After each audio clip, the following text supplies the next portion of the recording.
Hi everyone, thanks for joining me today. Today I'll be talking about fishing wake baits. This is a technique, especially here on the Delta, that early spring I think gets overlooked by a great number of fishermen out here. There are guys throwing wake baits out here, they don't talk about it, but every year there's some of the biggest fish on the Delta are caught on these style of wake baits. Now this is early spring, it's April, the fishing has been brutal out here. We have about 55-degree water temps. Most people that are catching fish are just worming, pitching, punching, throwing slower moving baits. But I'm here to tell you that these big wake baits can catch some fish, especially on days like today where you have a breeze. This is an old jackall Mikey. It's a 6-inch wake bait. They no longer make these. You can buy a toxic bait, you can buy a slammer, you can buy any one of a number of rats out here. Anything that is a topwater disturbance style wake bait will work out here. You're going to throw these on medium heavy gear, and I would suggest not going out, especially if it's your first wake bait. You don't want to go out and buy a 12-inch wake bait. You want to buy wake baits in the 5 to 6 inch kind of smaller sizes. They're easier to handle. Throw them on a medium heavy 7-foot rod. You want 55-pound braid, and you want that braid tied directly to the bait itself. Now here's the tips. When you have windy conditions, these things can be killer out here. They can cover a lot of water, but you have to cover it efficiently. If you have not fished wake baits or you have a new wake bait, my suggestion is the first thing that you do is go out on a day where it's calm, there's no wind, and you can hear the bait and you can see the bait. These baits are meant to make a clicking sound, whether it's a single jointed or a double jointed bait. When it's retrieved at the right speed, you'll hear that bait click, click, click, click, click, click. That's the dinner bell a lot of times for these fish. So you want to know the exact retrieve where that bait is clicking and moving properly. That way when you come out here on a day where you may not be able to hear the bait because of wind or noise, like we've got airplanes out here today, maybe you make a long cast and the bait's far away from you, you want to know that you have that retrieve down so that you're not retrieving it too fast. Now here's the tips.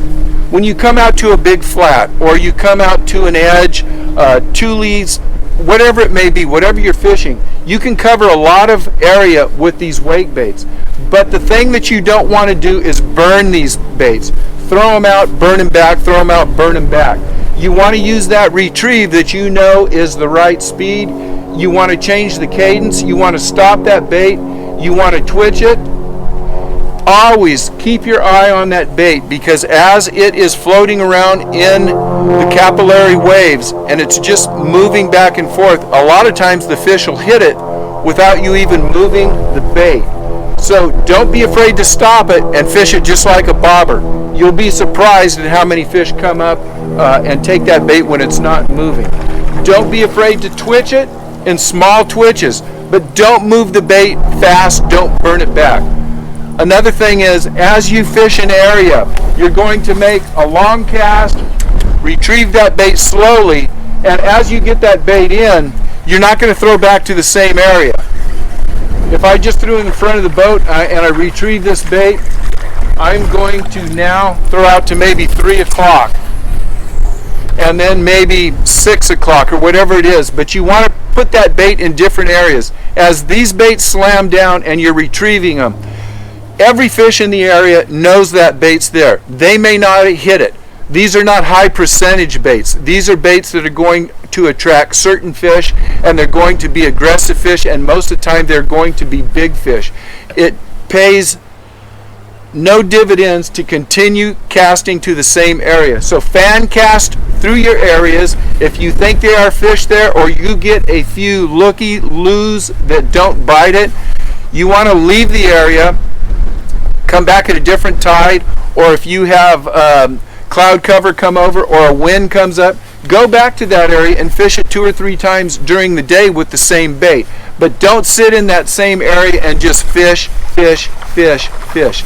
If you take those suggestions, make sure you know your bait, you're fishing at the right cadence, the right speed, you're fan casting out, you're covering water properly, you will catch fish. But like I said, they are not a high percentage bait. You're not going to catch huge numbers of fish, but you are going to catch some of the biggest fish of the year when you're throwing these nice sized wake baits. You know, once you get your chops down, you can start getting the bigger wake baits. But again, I say start off with a 5 or 6 inch bait. You'll catch a few more fish, and you'll still get some bigger fish. Thanks for watching. If you're not checking out In Deep on the Delta, make sure you check out In Deep on the Delta. If this video is giving you any ideas, make sure you hit the like button, and we'll see you guys out on the water. Good luck.